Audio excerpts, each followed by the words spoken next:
क्या वजह कभी बाबर आजम को निकाला जाता है, कभी वापस लाया जाता है, परफॉर्मेंस दोनों सूरतों में नहीं हो पा रही।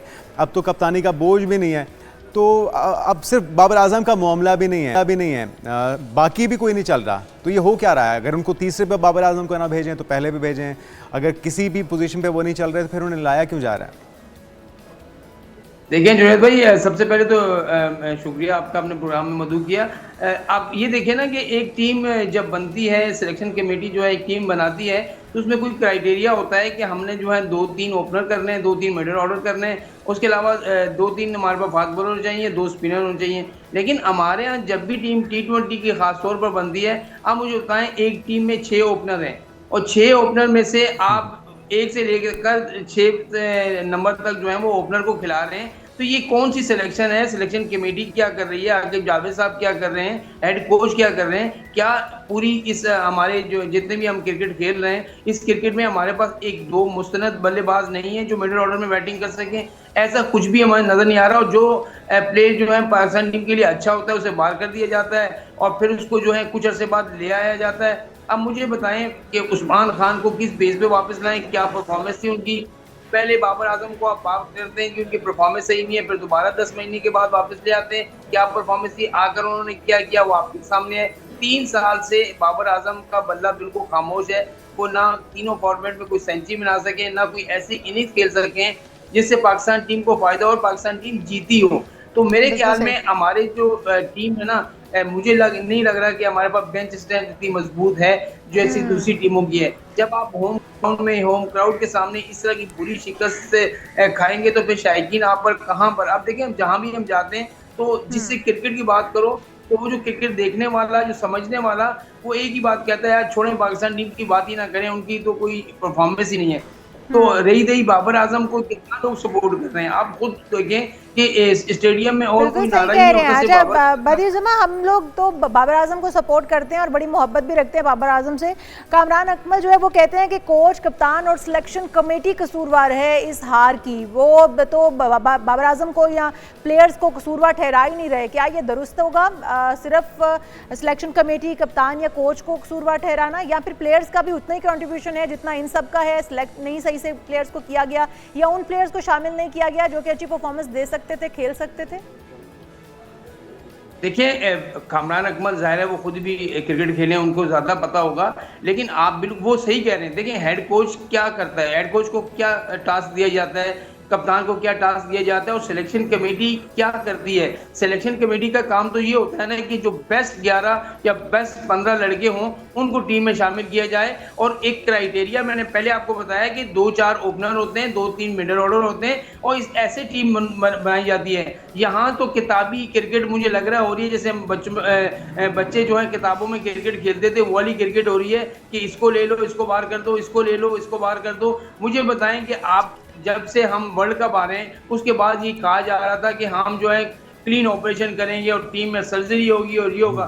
कौन सी सर्जरी हुई? कहाँ हुई? कभी एक कप्तान को हटा दिया जाता है, वो सर्जरी लगता है सिलेक्शन कमेटी ने दिल में ही कर लिया है, वो नजर नहीं आई, वो दिल में उन्होंने सर्जरी कर ली है, लेकिन वो किसी को महसूस नहीं हुआ। अच्छा, हार्ट सर्जरी ज्यादा कर दिया। अच्छा बदीर जमान साहब, हमने देखा कि बाबर आजम ने अच्छी परफॉर्मेंस या बेहतर परफॉर्मेंस या कमबैक क्या करना था, उन्होंने T20 इंटरनेशनल में 8वीं मरतबा 0 पर आउट होने का शाहिद आफरीदी का एक नापसंदीदा रिकॉर्ड था, वो बराबर कर दिया है 8वीं मरतबा 0 पर आउट होकर। तो अब ये प्रेशर है, ना तजुर्बाकारी है या ओवर कॉन्फिडेंस होना है? असल वजह क्या है उनकी परफॉर्म ना कर पाने की?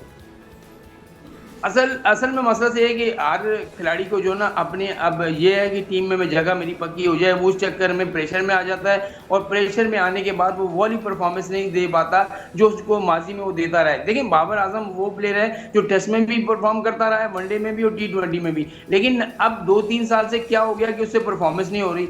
असल मसला ये है कि यहाँ पर जो हेड कोच आते हैं या सिलेक्शन कमेटी होती है या बोर्ड के जितने लोग होते हैं, उनका ये काम है कि ये हाई परफॉर्मेंस सेंटर आपने क्यों बनाया हुआ है? जब कोई खिलाड़ी जो है वो उसकी अच्छी कारकर्दगी नहीं होती तो हाई परफॉर्मेंस सेंटर में लाया जाता है, वहाँ उसको स्किल जो जिसमें वो गलतियां कर रहा है, बार बार आउट हो रहा है, उसको बताया जाता है। बाबर आजम को देखें, स्पिनर में उससे अंदर आती हुई गेंद उससे नहीं खेली जाती, फिर जो फास्ट बॉलर है थोड़ा सा शॉर्ट पिच करे तो वो ये सामने कैच दे जाता है या स्लिप में कैच दे जाता है। तो ये कौन बताएगा इनको कि भाई ऐसा खेलना है और ऐसा नहीं खेलना। कोच भी अच्छा, तो हमारे फिर क्या घूम फिर के करना कभी होगा? बॉलर आ जाते हैं। ये भी बदियुज़्ज़मान साहब बता दीजिए कि फिर क्या करना होगा, हालात क्रिकेट के बेहतर हो जाएं उसके लिए क्या हमें पूरी की पूरी कोचिंग स्टाफ को तब्दील करना है, तमाम के तमाम प्लेयर्स को तब्दील करना है, स्ट्रेटजी तब्दील करनी है, आखिर क्या करना होगा? कम से कम हम अगले आने वाले जो हमारे इवेंट्स हैं उनमें ही परफॉर्मेंस देख पाएँ। देखिए, जब आपकी टीम की होम परफॉर्मेंस ऐसी है तो हम अवे जाके कैसे परफॉर्म करेंगे। हमारी टीम में स्किल ही नहीं है, हमारे पास कोई मुस्तनद बल्लेबाज नहीं है, हमारे पास ओपनर फेल हो रहे हैं और जो फेल हो रहे हैं उनको मुसलसल जगह में साइम अयूब क्या कमाल कर रहा है उसको बार बार टीम में लिया जाता है। फिर आप हसन नवाज को लेकर आए थे, उसने क्या किया? असल मसला ये है कि हमारे पास जो है सिलेक्शन कमेटी या जितने भी लोग बोर्ड में बैठे हुए हैं उनको किसी चीज़ का पता ही नहीं है। हमने अभी जो है आईसीसी का वर्ल्ड कप खेलने 2026 में जाना है, तमाम टीमें तैयारियां कर रही हैं और हम यहाँ पर तजर्बे कर रहे हैं और इस तजर्बों में हम नाकाम हो जाते हैं, उसी टीम को लेके चले जाते हैं जो यहाँ पर टीम हार रही होती है। आप मुझे ये बताएं, सी टीम है ये, जनूबी अफ्रीका के रबादा नहीं है, उसके अलावा जो उनके डेविड मिलर नहीं है, उनके मैकरम नहीं है, उनके 2-4 प्लेयर और नहीं है, तो मुझे बताएं माइकल जैक्सन नहीं है, सी टीम उनकी खेल रही है और आपको ऐसे हरा के जा रही है, उनके फास्ट बॉलर को आपसे नहीं खेला जा रहा। और जो मैच में पहले में शिकस्त हुई है ना, उसमें सबसे बड़ी वजह है कि हमारे कप्तान को, हमारे हेड कोच को, हमारी जो मैनेजमेंट है, किसी को पिच रीड करनी नहीं आती कि हम पिच कैसे रीड करें। ये पिच रीड करने के लिए मेरे ख्याल में हमें कोई साइंसदान लाना पड़ेगा, क्योंकि हमारे सिलेक्शन कमेटी हो, हमारे कोच हो, हमारे कैप्टन, जिस तरह से आपने कहा, किसी को भी समझ नहीं आ रहा, अपनी तैयार की भी पिचेस उनको समझ में नहीं आ रही, तो फिर बाहर मुल्क जाके ही क्या करेंगे। बदियुज़्ज़मान साहब, जाते जाते सलमान अली आगा उनकी कप्तानी पर क्या कहेंगे? हमने देखा कि ये जो एशिया कप था उसके अंदर उन्होंने इतने ओवर नहीं खेले जितनी बार उन्होंने च्युइंगम चबाई थी, तो अभी क्या लगता है कि उनका फोकस खेल पर हुआ या उसी तरह से किसी और चीज़ पर है? देखें, पिछले 12 मैचेस में एक बंदे ने जो है 105 रन बनाए हैं और 9 रन की एवरेज के साथ, तो वो एज अ टीम, एक खिलाड़ी उसकी टीम में जगह नहीं बनती, उसको आपने कप्तान बना दिया।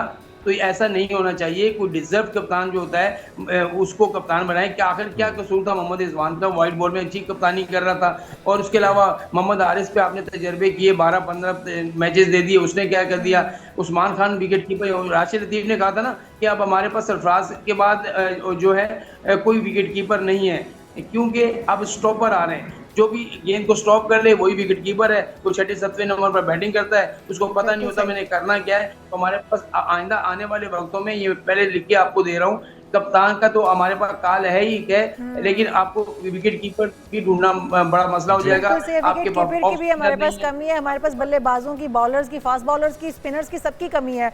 हम उम्मीद करते हैं कि इसके ऊपर काम होगा और अब जेन्युइन सर्जरी होगी। बहुत शुक्रिया बदियुज़्ज़मान साहब, आप हमारे साथ मौजूद